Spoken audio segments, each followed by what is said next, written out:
Good morning. Welcome to the Heritage Foundation, and thank you for joining us here in our Lewis Lehrman Auditorium. We, of course, welcome those who join us on our heritage.org website on all of these occasions. Would ask our in-house guests if you'll be so kind to see that cell phones have been turned off. That's always appreciated by our presenters as well as those recording the program. We will, of course, post today's events and the three panels involved in this particular presentation later today and tomorrow morning on the Heritage homepage for everyone's future reference. Hosting our discussion is Dakota Wood, who serves as Senior Research Fellow for Defense Programs in our Douglas and Sarah Allison Center for Foreign and National Security Policy. He served our nation for 2 decades in the United States Marine Corps.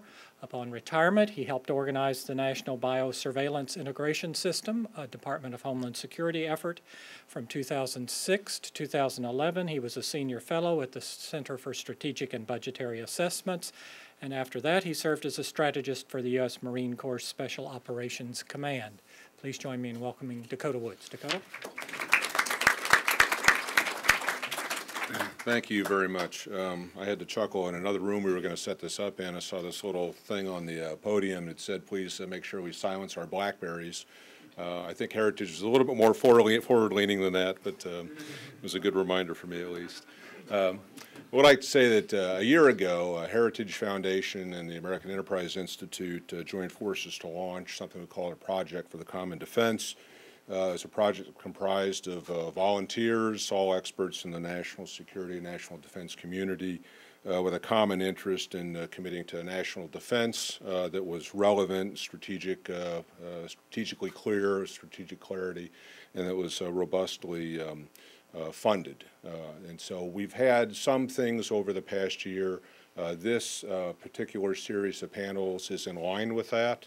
But it also serves another project that the Heritage Foundation is just kicking off, the Index of U.S. Military Strength. So we hope to publish that, if all plans go well, this coming fall. But it would be an annual assessment of the status or the posture of the adequacy of U.S. military capabilities in the world in which we live. So we trust that this panel of just extraordinary experts, their insights, and then certainly your questions and the feedback we get from this will help to inform that effort.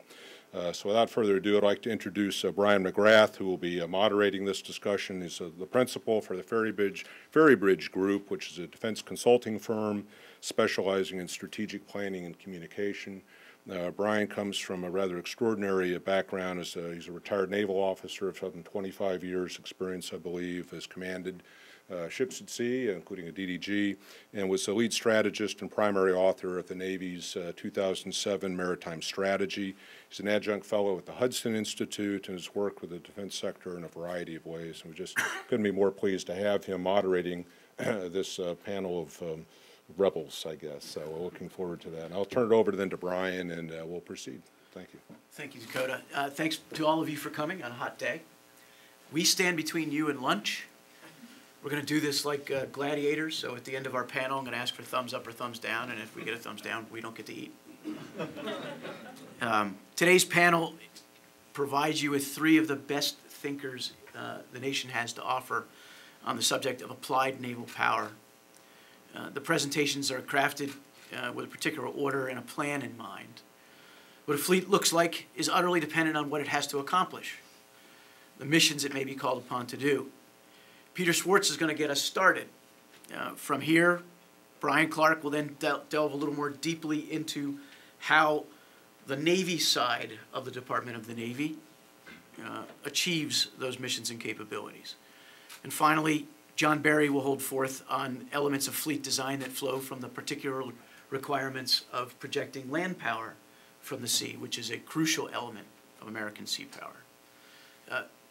My introduction was embarrassingly long, and so I won't embarrass these guys with those. I'm going to give you very short ones and ask you to find them on the internet if you need it. Peter Swartz is a retired Navy captain, famous Vietnam riverboat guy, Reagan-era strategy author, and he is the dean of the School of the History of Applied U.S. Naval Operations, and I think his brief is now some 73,000 slides long. Brian Clark's a retired submariner, formerly the CNO's right-hand man, lovingly referred to as Mini-Me throughout the Pentagon, and now is at the Center for Strategic and Budgetary Assessments. Mini-Me to the CNO, that is. And John Berry is a retired Marine Lieutenant Colonel, a senior civilian within the Marine Corps' Futures Directorate, and a key member of the team that wrote the 2007 Maritime Strategy. Peter, would you get us started? And we will be rigidly timed. If I can have the slide, then we can launch. Great. Okay, so how to get our arms around the U.S. Navy in 12 minutes.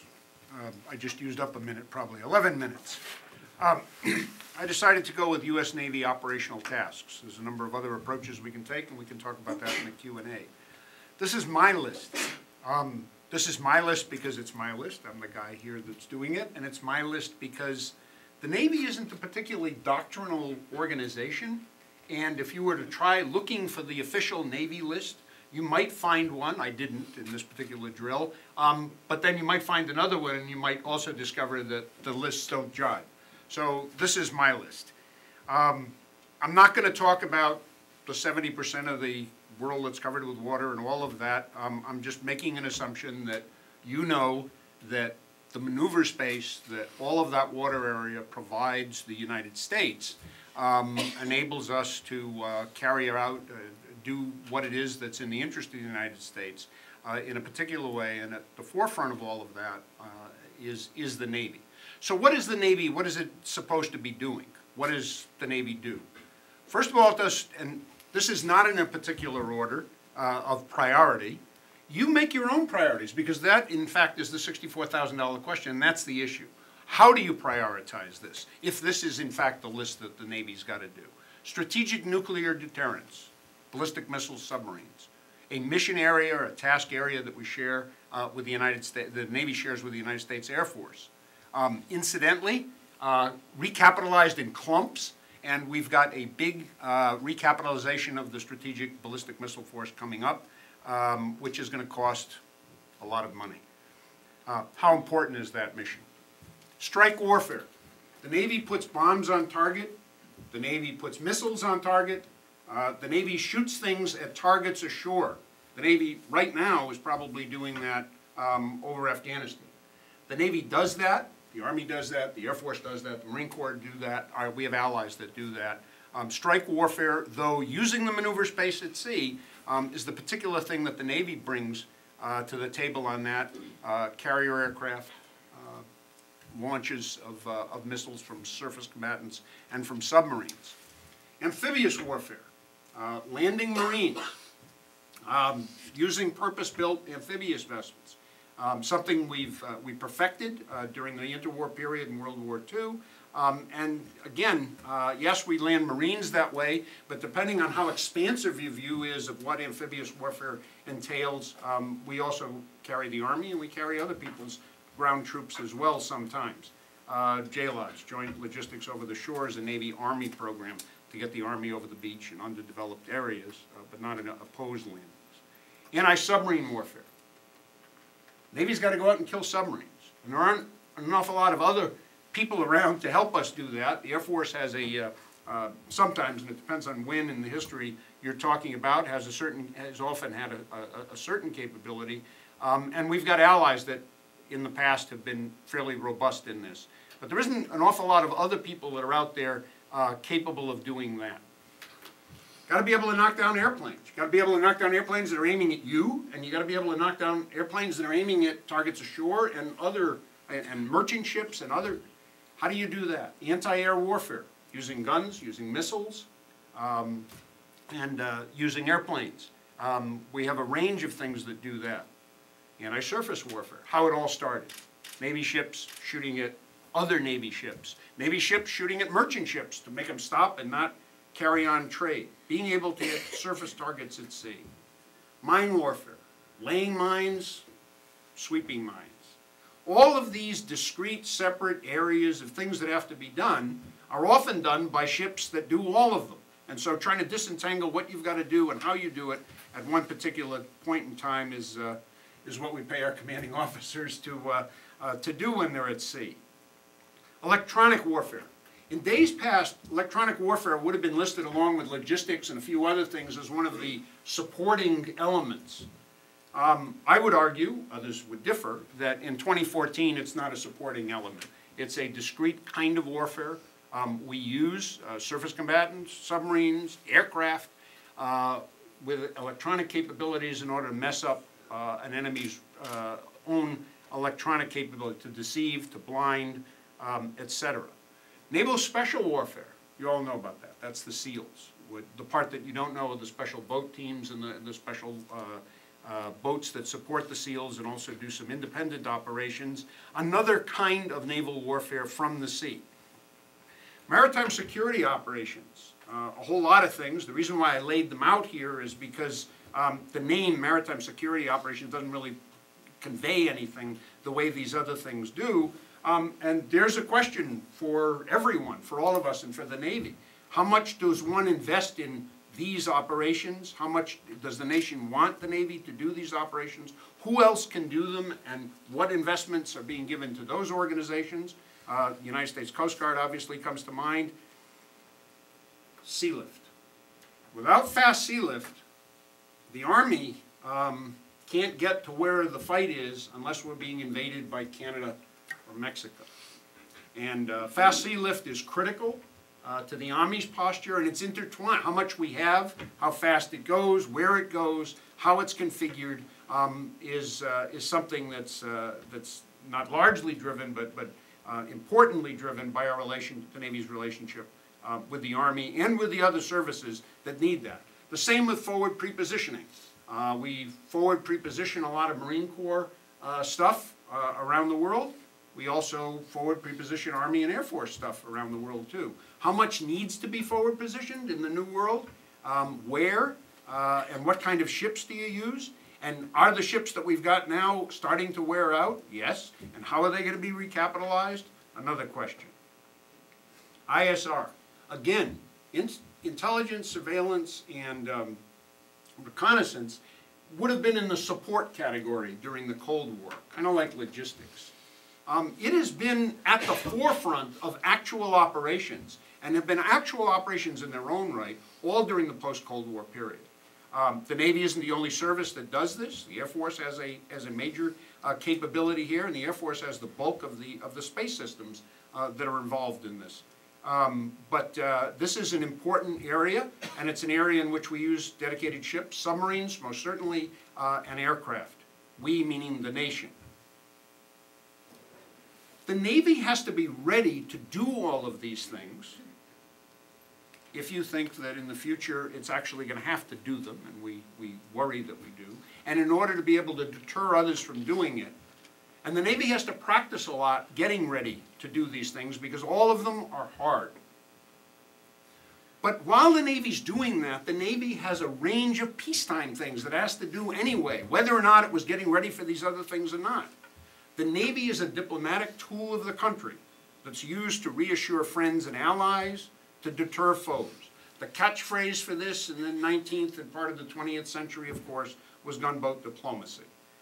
But reassuring friends and allies, deterring foes, this is something that's real for naval forces today. And a ship which thinks that it should be getting ready to practice its AAW, anti-air warfare, or its ASW, anti-submarine warfare capabilities, might be told by its boss, sorry, that'd be a great thing to do, but you can't because you've got to be over there because there's a crisis going on, there's a ruckus, the president promised the king of X something, and we need a naval vessel or two to reinforce that there. And then there's the specific operations that you can think of, evacuations, humanitarian assistance, disaster response operations. Not things that you necessarily build specific equipment for, although you might, but things that the Navy does every day, and if it weren't doing that, it might be getting ready and practicing to do some of these other things and showing that it has the capability to do them. Security assistance. The Navy, like the other services, engages with our friends and our allies. It bolsters them. It's not just a question of reassuring them. We help them be as capable as they are so that they can help us be capable when the time comes. Numerous examples.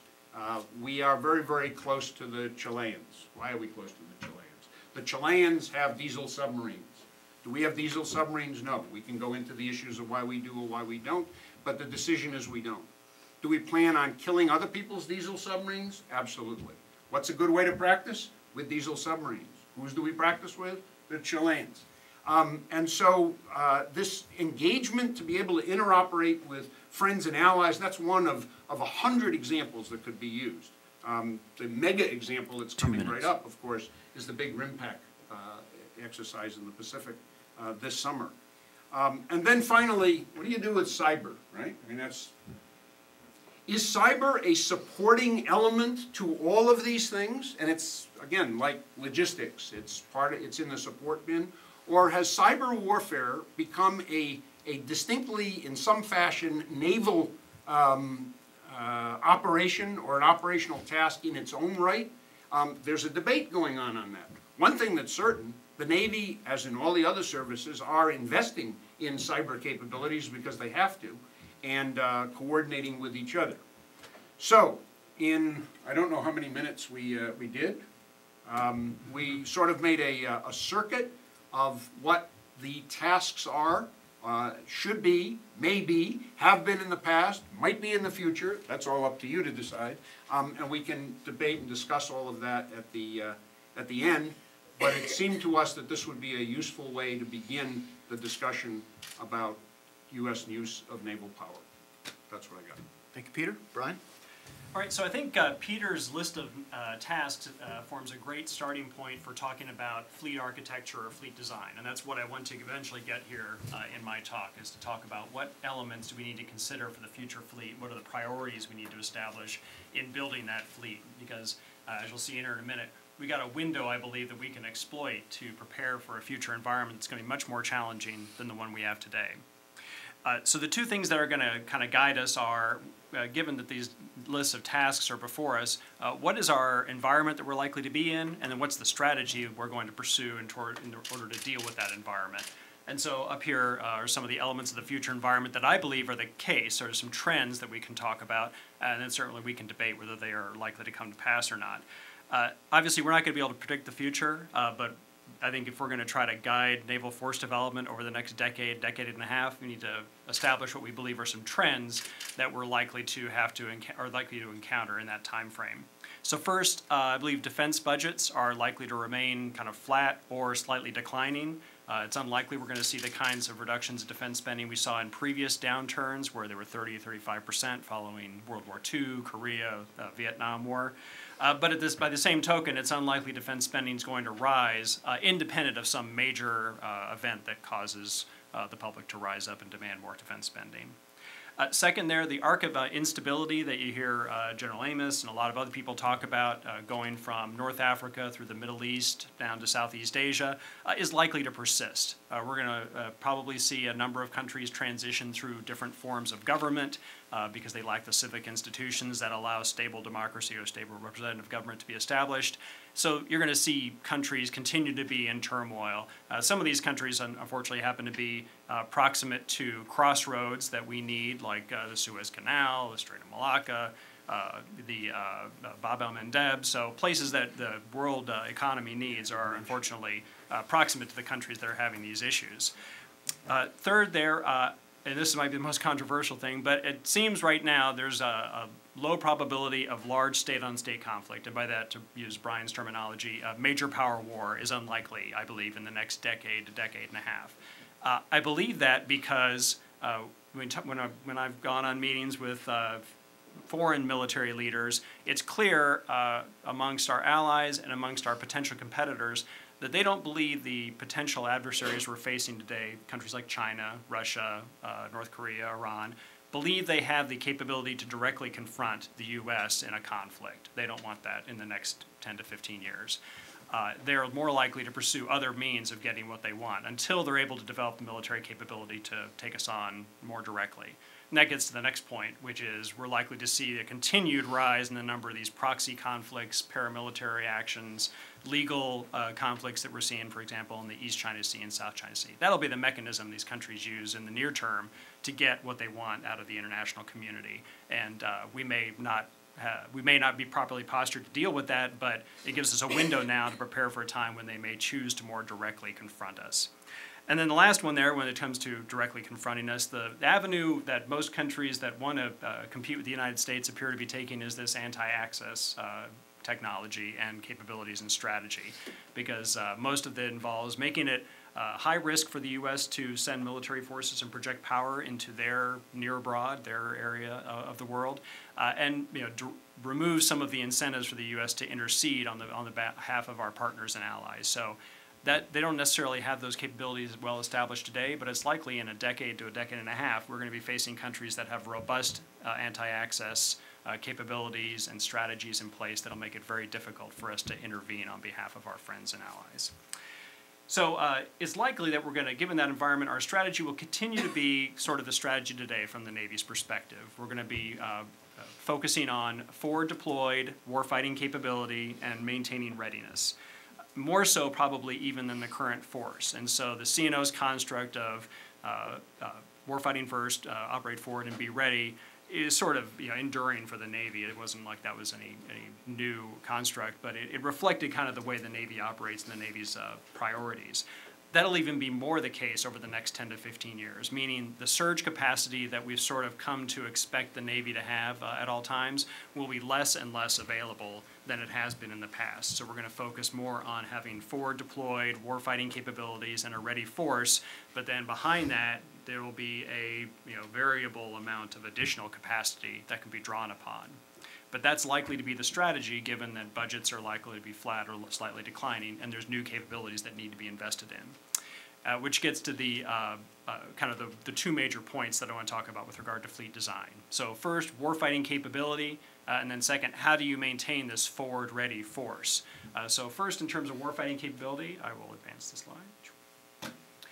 The warfighting capabilities that we prioritize in this next decade need to be ones that build on or enhance our existing advantages over our competitors and likely adversaries.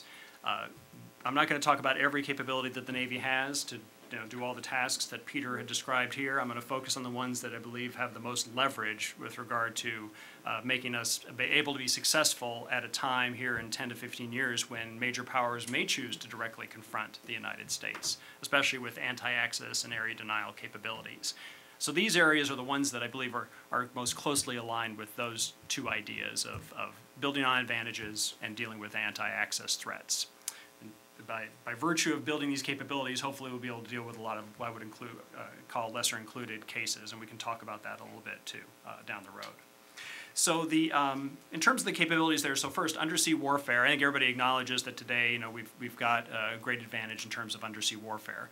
That advantage is not set in stone. It is likely to erode over time as other countries and other competitors develop capabilities to find submarines. This technology is rapidly advancing, largely because the commercial community is pursuing underwater technologies to support resource exploitation, to support fisheries tracking, all kinds of things that you wouldn't think have anything to do with submarines could yield technology that would allow you to go find submarines. Well, that puts us at risk because we have a force that's largely designed around lots of submarines doing tactical level missions. So we're going to have to transition to maintain this advantage to a force that's using submarines more for operational level tasks and using more unmanned vehicles and unmanned systems for those tactical level tasks where you have to get close to a potential adversary who might have instrumented the bottom of the ocean or be using new sensor technology to find your submarines. This is a big culture shift for our American submarine force, who kind of is built around this World War II model of the manned submarine being the tactical element out there, and it's going to move it more towards the submarine being more like an large amphibious ship or an aircraft carrier, where it's being the operational level commander for a number of unmanned vehicles or unmanned systems. It's a different model, and it may result in us wanting to build bigger submarines. We may need to go to a model where we simply just build one class of big submarine, and it's a SSBN or it's a SSGN, and we don't necessarily build smaller attack submarines anymore. And we can talk more about that going on. But the trends in the environment for undersea warfare would indicate changes have to be made in how we pursue that warfare capability, or else we are going to lose the advantage we currently hold. The next one on naval strike and surface warfare, a lot of SWOs and other people would argue that we don't necessarily have an advantage in this area today. Which I think from a pure capability system-on-system standpoint, we may not. We've let this area erode over time. I think only by virtue of having a well-trained fleet that operates regularly, we might still have the advantage in terms of actually going toe-to-toe with another nation's surface fleet.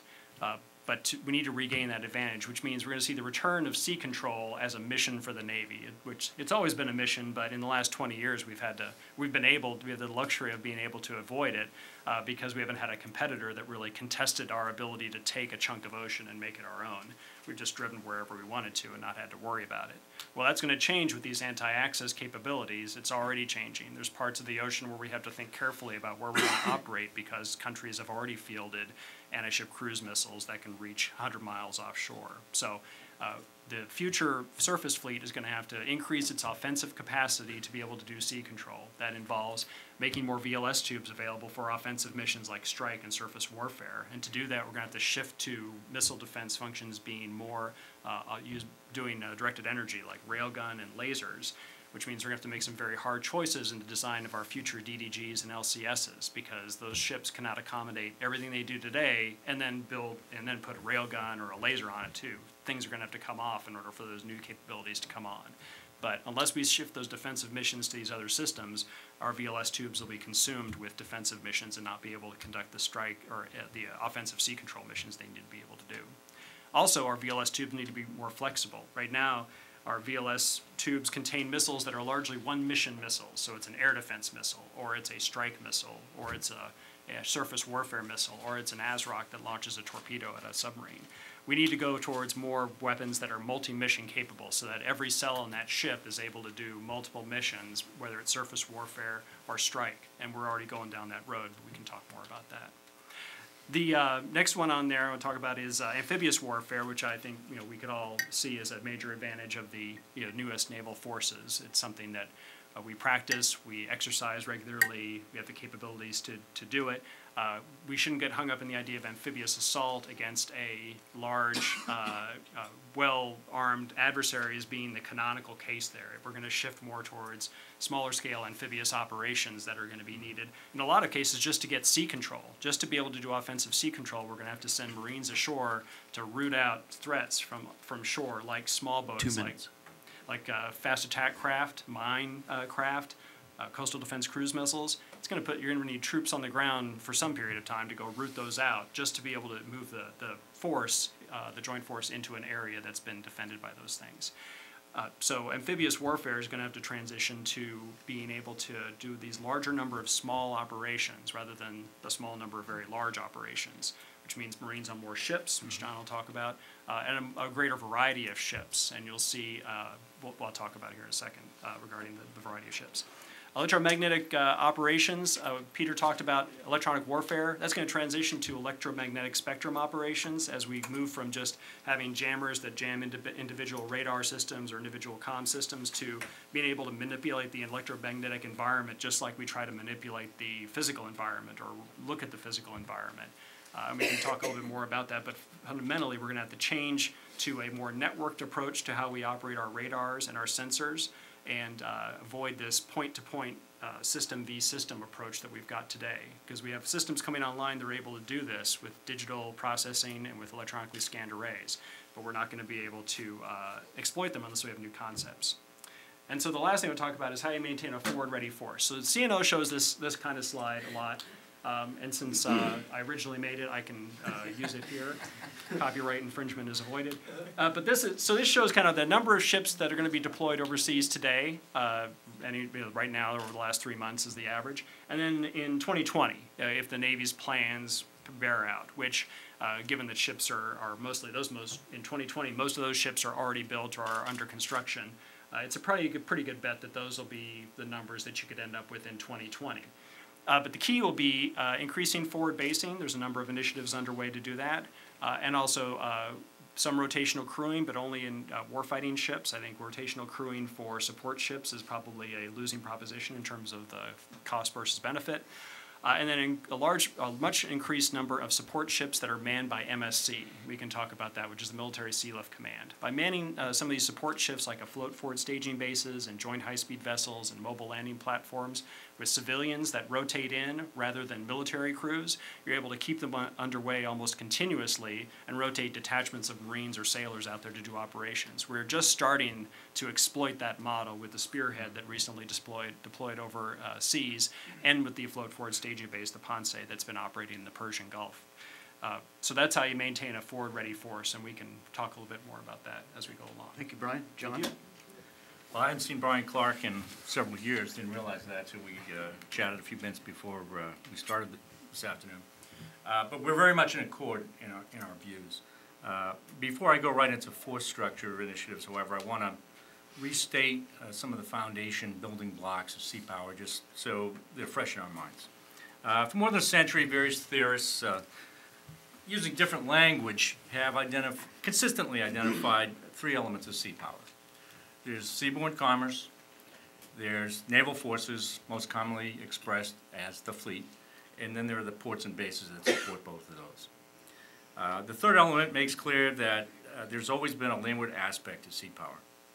With the rise of aviation capabilities in the 20th century, activities in the air began to complement those at sea and on land, and perhaps that's why today joint doctrine defines the maritime domain as the oceans, seas, bays, estuaries, islands, coastal areas, and the airspace above these, including the littorals. Doctrine further defines the littoral as comprising two segments, landward and seaward. It uses some pretty cumbersome language to really define them more precisely, but it comes down to each segment. The depth of each segment is defined by how far power can be projected from one segment to the other. If we applied those definitions 200 years ago, we would have concluded that the depth of the littoral is no more than a cannon shot. Applying them today, given the range of current weapons and capabilities, the littoral may extend hundreds of miles seaward and landward, depending on the situation. In terms of peaceful human activity, the depths of the littoral can be nailed down more definitively. According to a 2011 publication from the UK Ministry of Defense, about 80% of the world's population lives within 100 miles of the sea. Most maritime activities, shipping, oil exploration, fishing, so forth, is currently conducted within 200 miles of the shore. So a major portion of the world's economic and political activity takes place within a 300-mile band around the world's littorals. Given the foregoing and preparing our recently published capstone concept, Expeditionary Force 21, Marine Corps planners concluded that geography, demographics, technology, and recent history point to a future security environment with a significant littoral dimension. It is our assessment that, while the need to conduct sustained operations ashore should never be ruled out, it is more likely that over the next 10 years we'll be responding to small-scale crises and contingencies in the littorals. If a major conflict should erupt, we believe it will involve significant littoral combat. I'll quote from Expeditionary Force 21 in that regard. The increased likelihood of operations in the littorals requires a renewed focus on the Marine Corps' Title X responsibility to be organized, trained, and equipped for service with the fleet in the defense and seizure of advanced naval bases. While this task appeared anachronistic to some during much of the Cold War and the years immediately thereafter, it is taking on renewed importance in this emerging security environment. Conflicting claims over portions of the sea and its resources, growing naval competition, and the rise in land-based threats to access are all indicators that future joint campaigns are more likely to be naval in character. The development and proliferation of anti-access and aerial denial capabilities threaten freedom of action at sea and endanger the limited number of U.S. bases overseas. These conditions are remarkably similar to those that existed before and during World War II in the Pacific, but with the added challenge of the increased range and precision of modern sensors and weapons. During that conflict, the ability to establish advanced bases and to deny an adversary the use of his bases played a key role in gaining and maintaining air and maritime superiority. So going back to the elements of sea power, we need to think through how the conditions described impact the free flow of seaborne commerce in peacetime, and what our options are for dealing with them. We also need to consider how we structure naval forces, the fleet, to address those conditions both before and during conflict. When we hear the word fleet, we are predisposed to think ships, particularly combatant ships. While combatant ships are certainly the most obvious, expensive, important, and enduring arm of the fleet, we need to remember that they're not the only one. The less obvious portions of the fleet, Marines, Seabees, Military Sealift Command, coastal patrol boats, logisticians, land-based aircraft, space and cyberspace capabilities, all these capabilities play a critical role in supporting activities at sea and in projecting U.S. influence and power from the sea.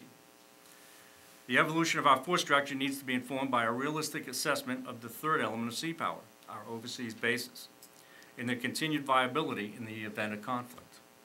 As Ed Miller detailed in his book, War Plan Orange, changing assumptions about our ability to retain forward bases in the Pacific drove major revisions to our plans and to the fleet that would execute those plans. The 1922 Washington Naval Treaty settled that issue by restricting the ability to fortify overseas bases, causing planners to conclude that they were indefensible. As a result, we shifted from a battleship-centric force to a balanced fleet that included the carrier task forces and amphibious forces necessary to secure expeditionary bases, and to the ships and logistics units of the Mobile Advanced Base Force that were needed to exploit those locations in order to support sea control operations. Given all the foregoing and mindful limitations on resources, the Navy and Marine Corps are pursuing new approaches to how we organize, deploy, and employ our forces. Last June, General Amos and Admiral Greenert gave us a preview of their expectations when they published a new naval era in the Naval Institute Proceedings. They laid out their shared vision of a future naval force that thinks together, plans together, trains together, and deploys together in a wide range of ships. In their view, future naval leaders cannot confront events in the littorals as carefully segregated specialists. In a passage with far-reaching implications, they emphasized the changing set of challenges in the emerging security environment requires a naval team that is smoothly integrated and easily adaptable to new situations. We must replace rigid command structures that are ad hoc, aren't scalable, and don't support widely dispersed operations with more flexible structures. We will develop integrated operating concepts for our forces, field them with more compatible equipment, and then deploy them in innovative force packages. A one-size-fits-all approach to naval force packaging must be evaluated against our most likely security challenges. Creativity and original thought must be encouraged. Noting that the current situation resembles the interwar period of the 1920s and 30s, during which the General Board guided a significant period of fleet innovation, General Amos and Admiral Greenert cited the recently established Naval Board as a key venue to accomplish the same purpose today. In my view, the way ahead, identified in their article, could produce the most far-reaching impact on Marine Corps doctrine and force structure since the 1933 creation of the Fleet Marine Force under the operational control of the Fleet Commander. Expeditionary Force 21 expands on that article and provides some specific guidance that is already being explored in our war games, exercises, and experiments. With respect to increasing naval integration, we're looking at greater alignment between Headquarters Marine Corps and OPNAV staff directorates, closer coordination by Marine Corps component commanders with their Navy, Coast Guard, and Special Operations Command counterparts to more creatively task-organized forces to meet the combatant commander's requirements, increasing the number of Marines assigned to maritime component staffs and maritime operations centers, robust integration and interoperability between Navy and Marine Corps tactical formations in all echelons, not just the amphibious ready groups and Marine expeditionary units, and integration of particular functions such as beach master and landing support units and small boat and riverine units and so forth. As Brian pointed out, we're already exploring alternative ship options. I'll be the first to champion amphibious ships as providing the most capable and flexible means of providing Marines from, of employing Marines from the sea. As Admiral Greenert pointed out the other day, to meet the combatant command demand for amphibious ships, he'd need nearly 50 amphibious vessels. So we're not going to see those. So we have to find alternative means. Brian already discussed that a bit. So we're looking at things like ro-ro ships, mobile logistics platforms, joint high-speed vessels, a lot of different platforms used in different ways, maybe with some minor modifications so we can start deploying Marines from them for assorted missions. Another integrated naval effort is the pursuit of surface littoral maneuver capabilities. For several decades, we've sought complementary means of conducting vertical and surface littoral maneuver from increased distances and via multiple penetration points, using the sea as maneuver space to offset the range and precision of modern weapons. In recent years, we've been very successful regarding the vertical maneuver capabilities, but less so in the realm of surface maneuver. The landing craft air cushion has been effective, but is nearing the end of its service life. Our recent attempts to field an affordable, high-speed, long-range amphibious vehicle capable of maneuver at sea and on land have not met the requirement. Mindful of limitations on resources, we need to develop a viable combination of connectors, landing craft, amphibious vehicles, and boats in order to conduct a wide array of littoral operations. With respect to our Marine Air Ground Task Forces, or MAGTAFs, our capability development focus for several decades has been on our larger formations and their ability to conduct sustained operations ashore. We are now focused on enhancing the ability of our mid-sized formations to conduct security cooperation and crisis response. Additionally, we are expanding the practice of employing smaller special-purpose MAGTAFs embarked on amphibious ships, alternative platforms, or in some cases based ashore, 2 minutes. as a complement to our sea-based Marine expeditionary units. Collectively, these changes are designed to provide a more distributed forward presence in order to engage with the widest set of partners and respond quickly to crises, while not entirely forfeiting our ability to conduct major operations should they be required. The underlying theme in all this is that, to the maximum extent possible, we're adapting the organizations and assets we currently have or have programmed to meet these new challenges. And then, only then, are we going to go after new capabilities to try to fill the gaps that we can't solve by adapting what we have. And that concludes my remarks. I'll look forward to some questions. Perfect. You were under time. Excellent.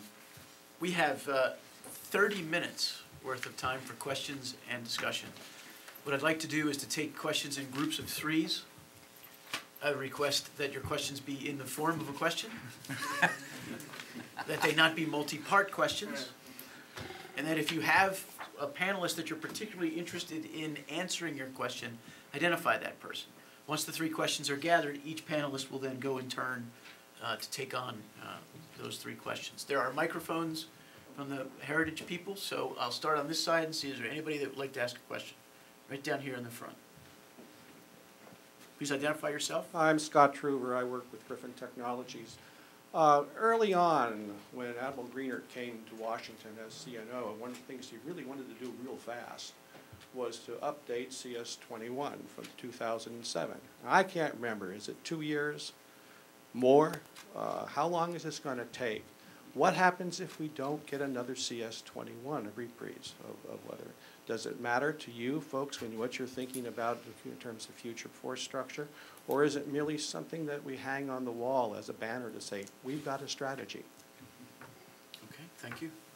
Still over here, right here, in the front. So in keeping, Tom Oakley with the National Economists Club. So in keeping with that and sort of the broad ambiguity between strategy and actually industrial output in terms of fleets, the littoral combat ship and stuff like that, to what degree does the inability to produce these ships within a reasonable amount of expense and on time, and then also with the as an example of littoral combat ship, then ditching an idea and then trying to go to something else? So that's my general question. And then right behind the column there is a gentleman with his hand up. Thanks, Dick Hoffman. That's part of my question, which is more capable, more shipping that's produced cheaper. But the other part of my question, and I think what I'm hearing from John Barry and maybe from the 2 naval officers, is we need more people. I think John Barry is saying we need more Marines. Where are we going to get these people? And I'm sorry, strike that. How are we going to get larger force structure in terms of people authorized? Okay, thank you. Peter? Let me try my hand at all 3. CS-21, that's the Cooperative Strategy for 21st Century Sea Power. It's a document that was signed by the Chief of Naval Operations, the Commandant of the Marine Corps, and the Commandant of the Coast Guard in 2007. The CNO, the new CNO, and that was signed by Admiral Roughead, and it was largely developed under a previous CNO, Admiral Mullen. When Admiral Roughead came, Admiral Greenert came in, he expressed interest in getting it updated, and you'll notice that it's still extant, which means it has not been updated. The internal Navy process to develop the document has been slow. I'm going to make 2 or 3 comments on that. Number one, as I alluded to before, and I would say it again, the Navy is not a particularly doctrinally oriented service. The Navy is about going out and doing operations. Nobody stays in the Navy to write CS-21, although Brian wrote CS-21. Nobody came in and stayed in the Navy to write the maritime strategy of the 1980s, although I had something to do with that. And Brian has had something to do with Navy documents too. It's the Navy's focus, the thing that the Navy focuses on, and it really does, is prompt and sustained combat operations at sea and getting ready for them. One could argue that what I'm doing is expressing an excuse, but what I'm actually doing is telling you one of the aspects of the nature of the service. With all of the operational requirements facing the Navy and all of the acquisition requirements, as you just pointed out, facing the Navy, getting in front of the CNO and saying, hey, we've got to do something about this document, he thinks it's really important, but it's not quite as important as other things. And then other documents come along that have a certain saliency and urgency. John pointed out one. It became very important to get something on the street that was meaningful and quick and provided guidance regarding the Navy-Marine Corps relationship. And while the Marines have worked on that document with the Navy, CS-21R, the replacement for the strategy document, John is one of the people working on it. It was very important to get that other document out faster. John worked on that too, and there's only one of John. So that's by way of explanation. I guess the last thing to say about CS-21R is there is a draft. It is circulating yet again through the higher reaches of the Navy. It's at the flag officer level. The CNO has seen various versions of it. He is reasonably comfortable, I believe, with what he's most recently seen, but it is still in the kingdom of being worked, and it has to be coordinated with, and this is an important point, with the Commandant of the Marine Corps and his staff, and with the Commandant of the Coast Guard and his staff. John knows more about the eaches on all of that and can talk about that. Regarding the force structure, expenses, and so on, I can only say, trying to key off what I had to say as opposed to, Brian's going to have some more important things to say about it. Remember the list of Navy tasks. You got to do a lot of things. Or you could drop one of them and say, well, somebody else can do it or it's not important anymore. And there are voices that say that on some of the tasks. But assuming you have to do all of the tasks, which is an assumption that the CNO wants to make, then you have to decide whether or not you're going to do this with large multi-capable platforms that can do 3, 4, 5, 8, 10 tasks, or whether you would have a whole lot of smaller things that would only do one task, and doing all of the analysis and gaming and exercises and so on to work that out, and then getting industry to conform.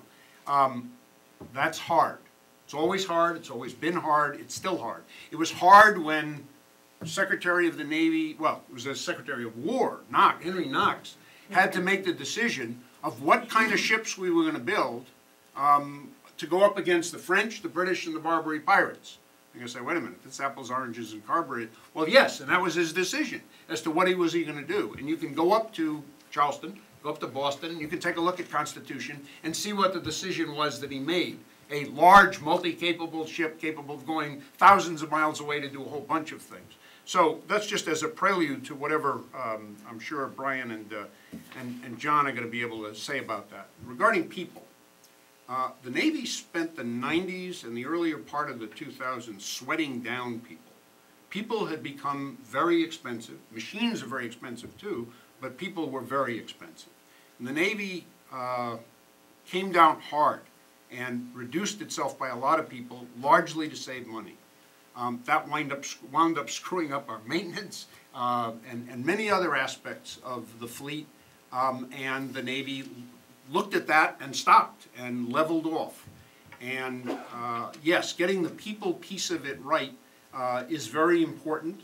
It was very important to shed people as fast. Now, this is active duty people, and there's a certain leeway that the services have doing this. Sweating down another kind of people that we have, which are reserve people, and a third kind of people that we have, which are civilian people, and a fourth kind of people that we have, which are contractor people, that makes it much, much harder because all of that comes under different rules, different regulations, different laws. But the Navy did try to do the lowest hanging fruit, which is getting down the active force in a very serious way, and is now trying to level that off and feather it. But the Navy still has to look at its civilian and its reserve manning and figure out what to do with that. When you do that, it doesn't look like the Navy has got too little people. Remember that the Navy, unlike other services, has got these huge SysCom and other organizations. This is based on history and the way we've grown up. The pathology of each of the services is different regarding the active, reserve, civilian, and contractor mix. All of that has to be taken into account, and people. And now that I have not made any decisions but merely told you how hard each of these three questions is, I'm going to turn that over to Brian. Thank you. So for CS21, the reasons that CNO came in and was really hard over and wanting to revise the strategy or refresh the strategy was the world had changed since 2007, clearly. You know, the rise of countries like China and other countries that were pursuing competitive strategies against the United States. We had a different financial situation in 2007. And the fleet's own design was beginning to evolve. So it was clear there were a lot of things that were changing in the environment that would cause us to want to revise the strategy. That it just takes a long time to get a good document out the door. I think part of it is what's going on right now is that even though he knew he had a certain set of things that he wanted to make sure were addressed, actually getting those written in a way that conveys the point and to the satisfaction of 3 service chiefs, I think has been more difficult than the group originally imagined. So we're likely to see the CS21 refresh or revision this summer based on my discussions with them. Now, do we need it or not, I think is an important question. I think we only need it if it gets at issues that are important, in my mind, towards fleet design. Because really the strategy is supposed to guide an institutional investment plan for how the Navy is going to go about spending money. Because it's not going to change how a combatant commander makes his O plans. His operating plans are not going to be based on what the Navy's maritime strategy is. It's going to be based on what the commander thinks he needs to do or she needs to do. So in terms of what the strategy is used for, it's used for fleet design primarily. So if it gets at fleet design issues, which the intent with this revision was that it would specifically talk about implications for fleet design of the strategy, then we need it because some choices have to be made. I threw some choices up there on the screen, but that's the kinds of things that have to happen. Is a strategy has to be prescribed so that the Navy can start investing in a way that's more targeted instead of trying to spread the peanut butter across every possible mission and capability that they could invest in. In terms of ships costing too much, I am totally on board with that. We could have a very long discussion about why ships cost a lot. I've been researching that quite a bit recently. But I'd say that we can just recognize and live with that and acknowledge that ships cost a lot more than we think they're going to cost. And new starts increase the complexity of that even more so. And each new start ends up being more expensive than we anticipate. So the lesson learned from that is probably to minimize the number of new starts, at least if you're trying to control the cost of your acquisitions. So in terms of the Littoral combat ship, I think what we're likely to see is a follow-on ship to that looks very similar to one of the Littoral combat ships, because we're going to try to leverage all that non-recurring engineering that went into those ships and the investments that went into those shipyards, as opposed to jumping into a new design that's going to incur a whole a cost premium associated with the non-recurring engineering of translating that design into something the Navy can actually build in numbers. Numbers are very important because we're talking about a small combatant that's supposed to fill out the fleet, not be 1 or 2 off that we use for a specialized mission. And then in terms of people, the fleet I put up here for 2020 does not take more people than the number we have around today. So 324 to 325,000 people. The Navy's not looking to increase the number of people in the Navy. I think the bigger concern, the more important question, is retention of the people they have, or of the kinds of people they have. Because as the economy improves, Navy people that are trained in these technical specialties to a pretty high degree are very attractive in the outside. So there's a lot of offers that people like nuclear power enlisted personnel get, fire control personnel, electronics technicians. They all get lots of options when they reach the point where they have to make a decision about staying in the Navy or not. And so that's probably the bigger concern, is how do you keep these highly trained technicians and experts in the Navy in a time when they got other options.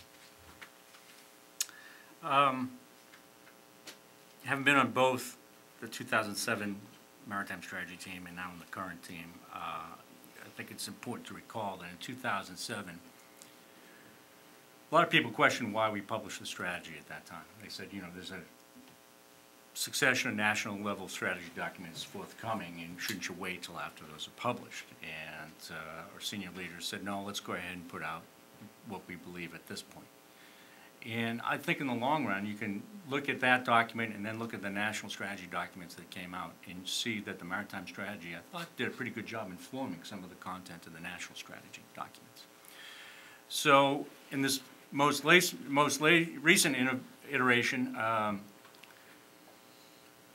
it's just the opposite. You know, we had a project underway, and then our senior leaders said, we have the strategic choices management review, we have the QDR coming out, let's take a little hiatus on the project and see how those things play out, and does it inform our maritime strategy. So originally we wanted to publish EF-21 and the maritime strategy in tandem. Because of the hold on the maritime strategy, we felt as though we couldn't wait. We wanted to get EF-21 on the street because General Amos was eager to get the ball rolling. Between the CNO CMC article and proceedings last year and some of the portions of EF-21, I think you'll see some insights regarding what the forthcoming maritime strategy will look like. And Brian's right, it should be out, I think, sometime this summer. With respect to the manpower issues, you know, the Marine Corps has done pretty well through the skimmer and the QDR in terms of manpower. In fact, we had a young Marine captain write a pretty good article last December, and he said, you know, for the first time in our history, the Marine Corps is leaving a period of major combat ashore, not having to fight for its existence. So while we had many think tanks saying we should have a Marine Corps as low as 140,000, we're programmed now at 175,000. So that's actually bigger than the pre-9/11 Marine Corps. But it's a significantly different Marine Corps in terms of how we're composed and equipped. Brian talked about the civilian mariners, the contracted mariners, and so forth. You know, as a former infantry officer with at least 7 shipboard deployments, I have every confidence in my Navy shipmates.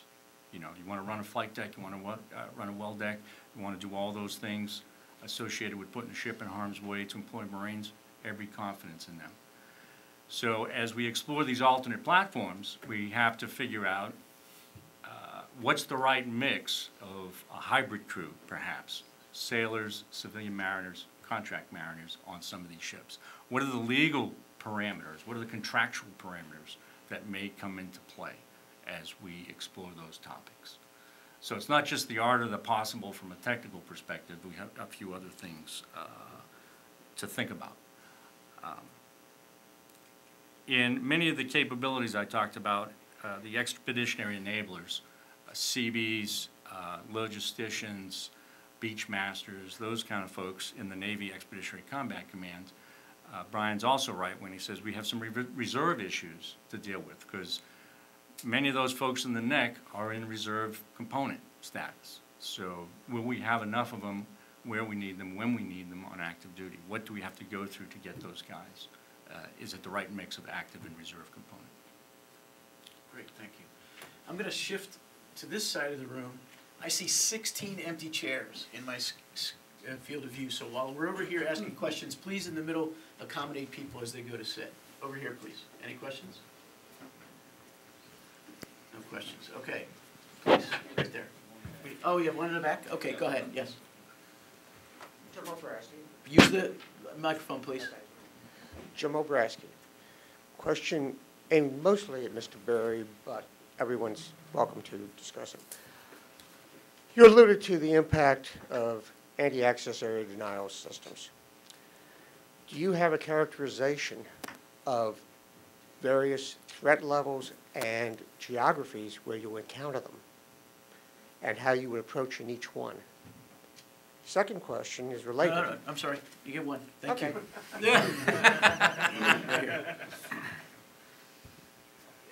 Hi, I'm Robert Haddock. I'm a contractor at Special Operations Command. I got a question for Brian Clark.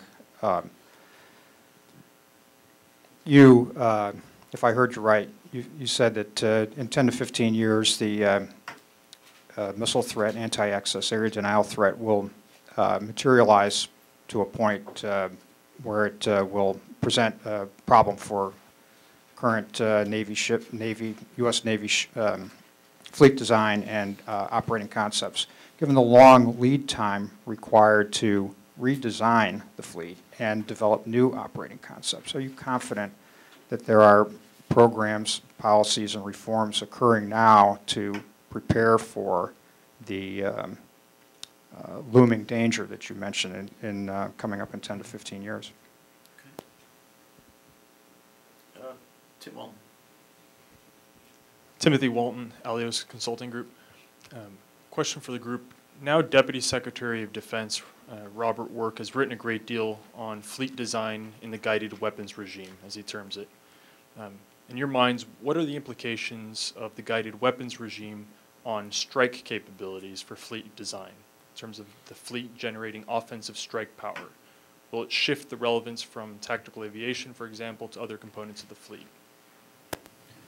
Okay, great. Let's start with John this time, because I saw that he was writing and I see he's not ready, so I want to start with him.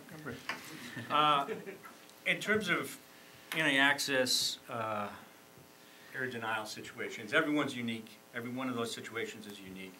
Different geography, different political circumstances, different adversary capabilities, and so forth. The threat levels we do articulate are permissive, uncertain, and hostile.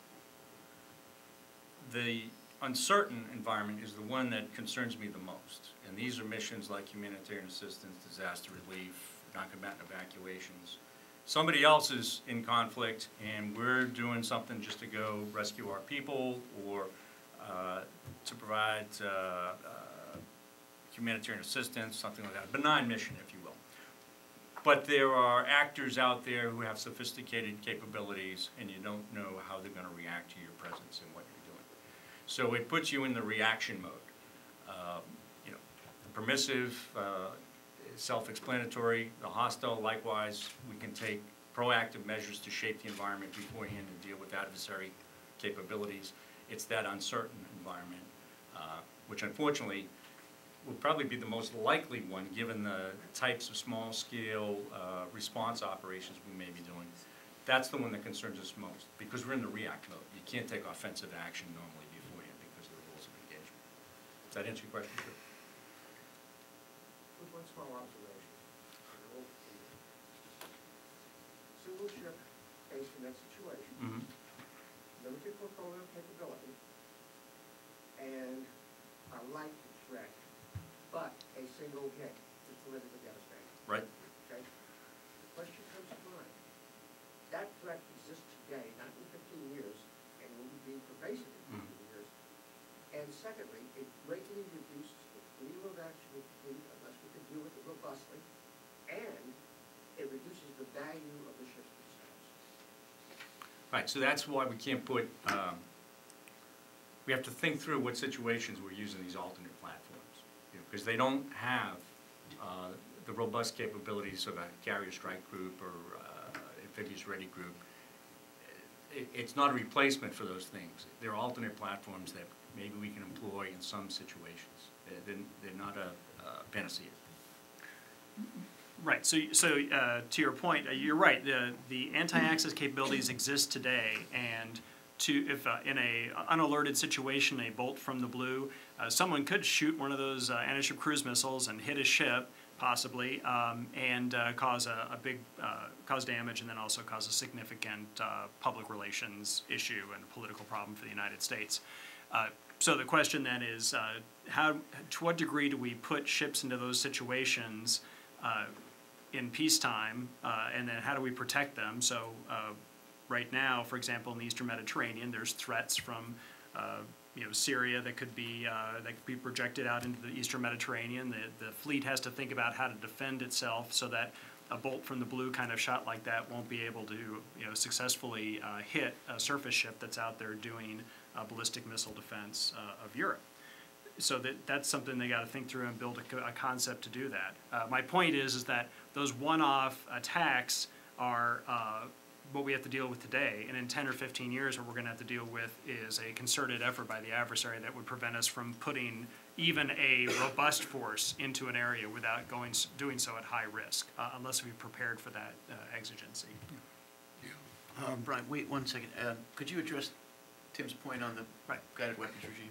Yeah, so in terms of the guided weapons regime, so what I'd say is naval forces, if they're going to continue to be able to do strike against shore targets, the first thing we're going to have to think about is the fact that a lot of those targets are going to end up being in support of offensive sea control in this future regime where anti-access capabilities end up being much more robust. So the fleet's going to spend a lot more time doing strikes just to take out threats to itself from shore so it can bring the joint force in, because the Marines, the Army, nobody else is getting in there unless we can grab a chunk of ocean and make it our own.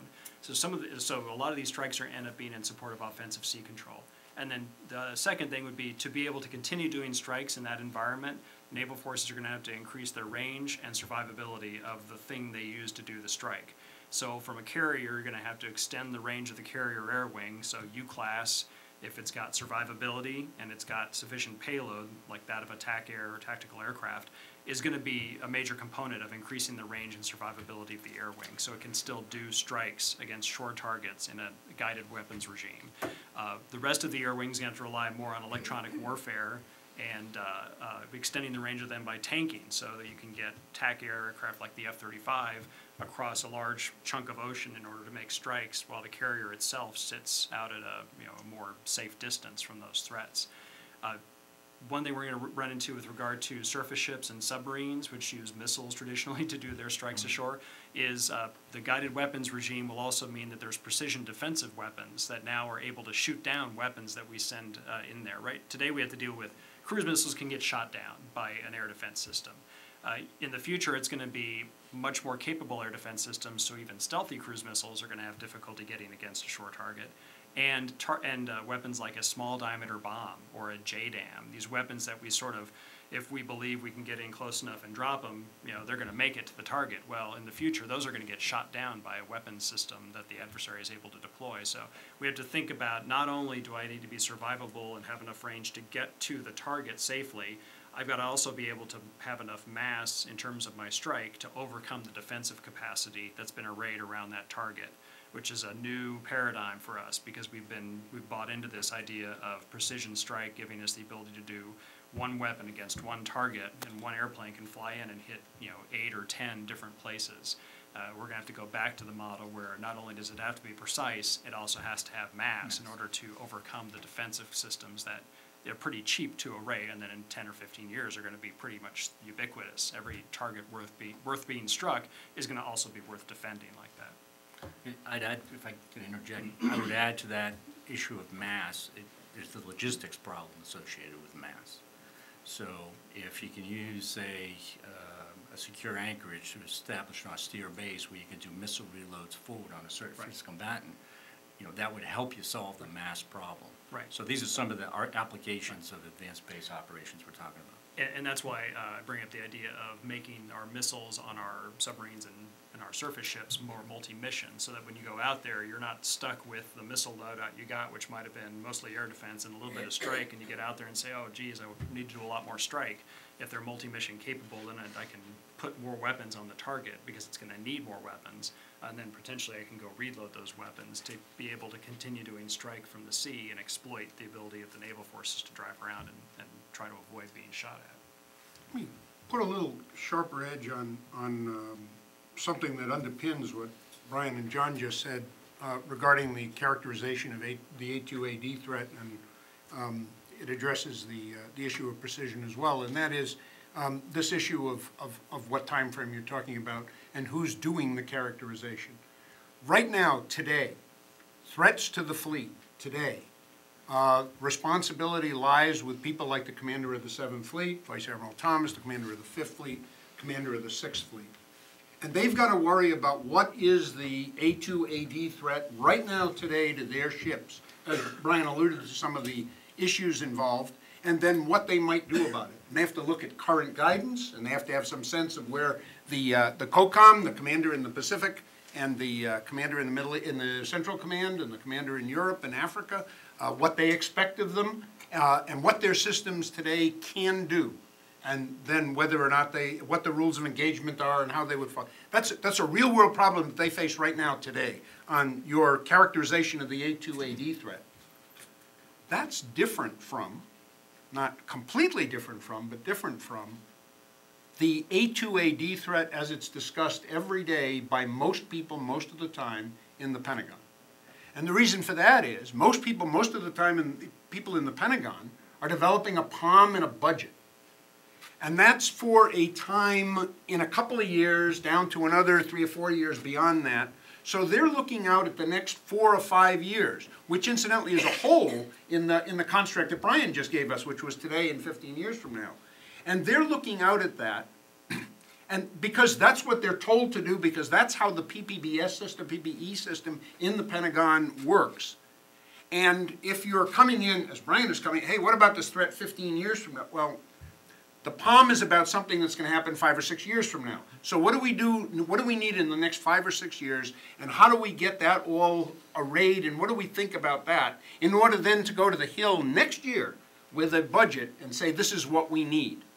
And so the building is consumed with the issue. Many of the people in the building are consumed, but not Admiral Thomas and not Admiral Miller, with the issue of what's things going to look like in 4 or 5 years in this document that I have to deliver, in this budget that I have to go and defend before Congress and ask the American people for funding and money. What do you do about the threat in 15 years?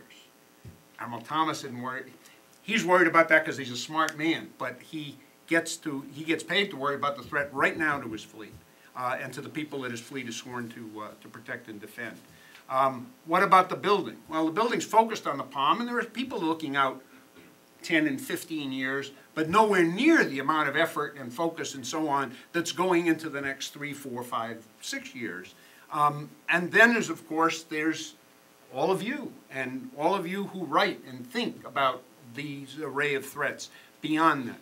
What's the characterization, and the characterization of the A2AD threat, to get back to your question, within the building is a characterization. It does exist. I'm not going to share it with you. This isn't the right forum. But there is a characterization of what that threat is. And it's very highly defined. There's an analytic agenda. There's a series of scenarios that's worked and so on in order to develop the POM.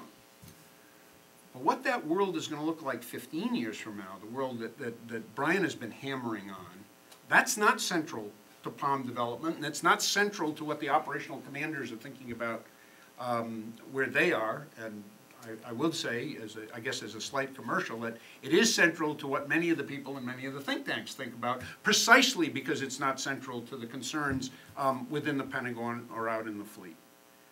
So I think it's an important, and those characterizations of the threat are very different indeed than the characterization of the threat that Admiral Thomas has to deal with in the 7th Fleet or Admiral Miller has to deal with in the 5th Fleet. Ron O'Rourke and Eric Labs are here from the Hill. I'm wondering if either of you would like to take a minute or so to give any of your thoughts on the day before we close. Could we get a microphone down here? Thanks. I don't know, Eric Labs from CBO. I don't know that I've got particular thoughts on the day. I thought the panel was excellent and the presentations were great and laid out a number of serious issues, a series of issues that are going to be affecting us for a very long time to come.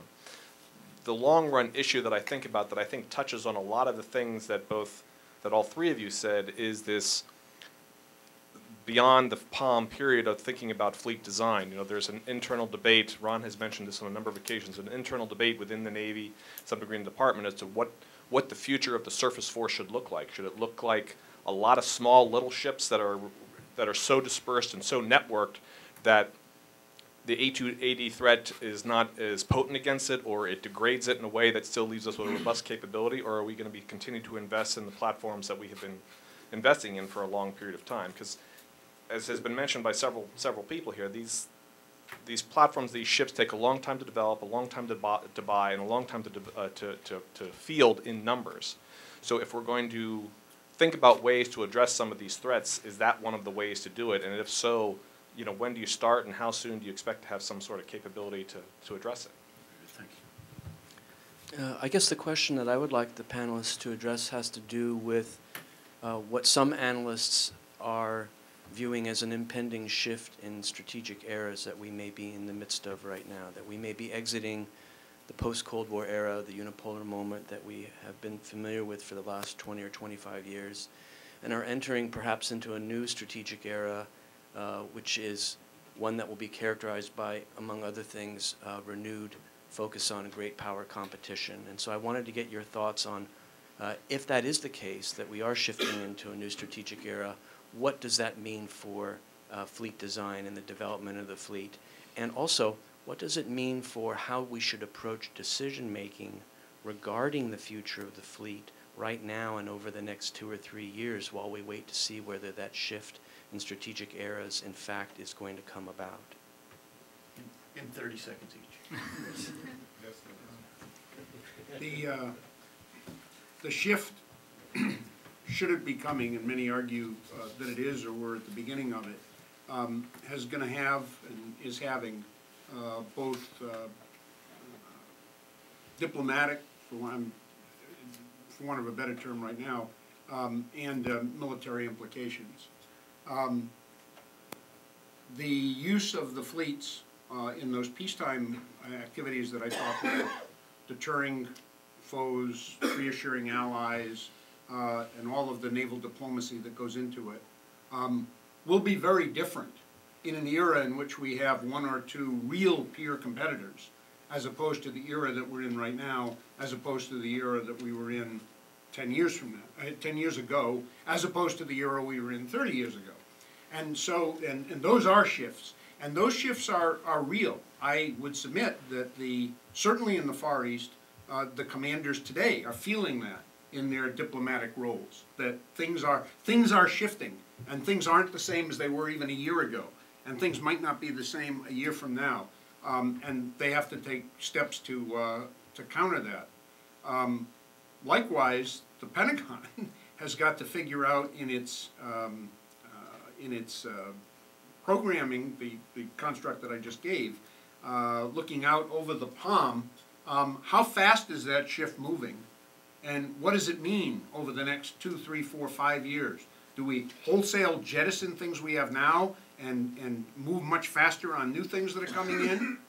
Because if we wholesale jettison those things that we have right now, then there won't be enough fleet to go around, perhaps, to do the kind of diplomatic things that and the real world things that are happening as things are changing. And then, what do they have to think about? Is the construct that we've got with this foresight, this focus on today and 5 years from now, is that really the wrong focus at all? And all that matters is what's going to happen in 15 years. Back to the era that John was talking about, a period in the 20s and 30s in which nobody was really sweating what was going on in the 20s and 30s. We didn't have big fleets out forward doing things, naval diplomacy, and we set a few ships sometimes to do various things, but everybody was focused on what was going to happen 15 years from now if we had to go fight the Japanese. And that turned out to be a wise move. I have to cut you off, Brian, very quickly.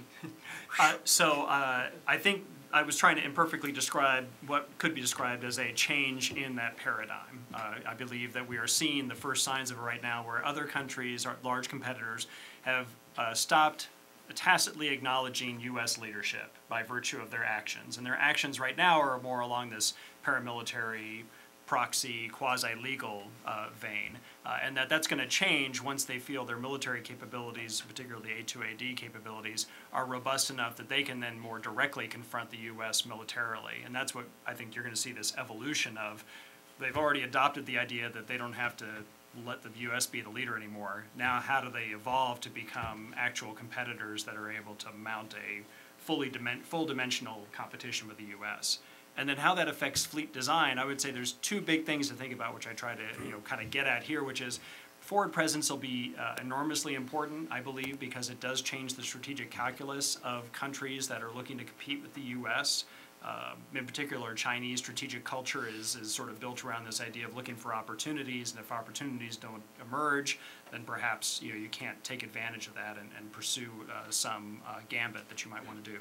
So forward presence will be very important, and then the capability to be able to defeat the anti-access threat at some level will be absolutely critical, because if you just have forward presence but you don't have the ability to kind of fight your way in if they do mount a confrontation, then you really don't have a lot of leverage. So I think those are the two things that are going to continue to be important, and the Navy may have to forego some of the surge capacity it's had in the past to be able to help pay for that set of investments. You know, in the 20s and 30s, we look backwards and say, oh, they really got it right with Warplane Orange, and we kind of lose sight of the fact that there was a Warplane Red, there was a Warplane Black, and a host of other colors.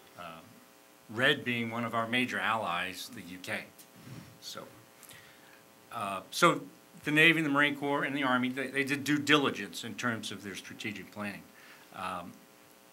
What the Navy did have in its back pocket, however, was clear-cut guidance that orange would be the trump card for deciding force structure.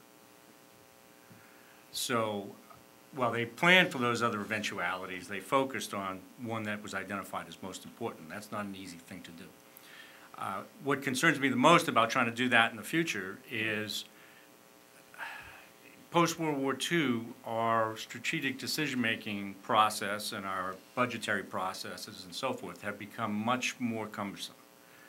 And do we have the right processes in place to identify the possible futures and make sound decisions accordingly and then implement those decisions?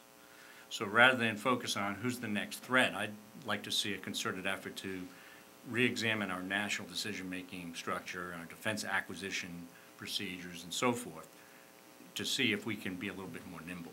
And with that simple task, we'll close for lunch. Thank you, panelists, for a great